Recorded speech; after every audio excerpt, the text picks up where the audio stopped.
Hi, this is Rick Weinstein from Mimo Monitors. Today we're going to be talking about our new product line of outdoor ready displays.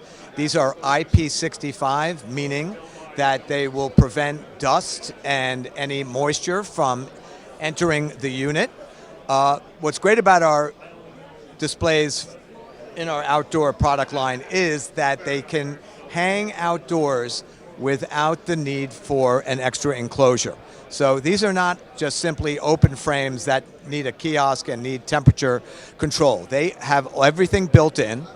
There are 3 versions that we offer. One is an all-in-one Android, which is what you see here. So this video that we have playing is actually on the Android computer living there.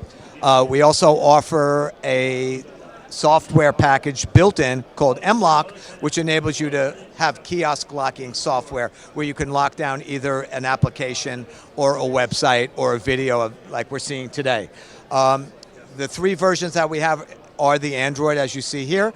It is either 1,000 nits in the 10-inch or 1,500 nits in the 21.5 and 32.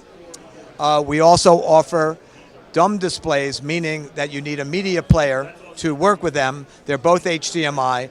One is touch and one is non-touch. They are very, very robust. They're able to operate 24/7, 365, as with everything else on the Mimo line. And they have been a huge success, already being deployed in baseball stadiums and other venues of similar ilk. So please contact us, and also if you want to take a look at our website to explore it further at your leisure, www.mimomonitors.com. Thank you.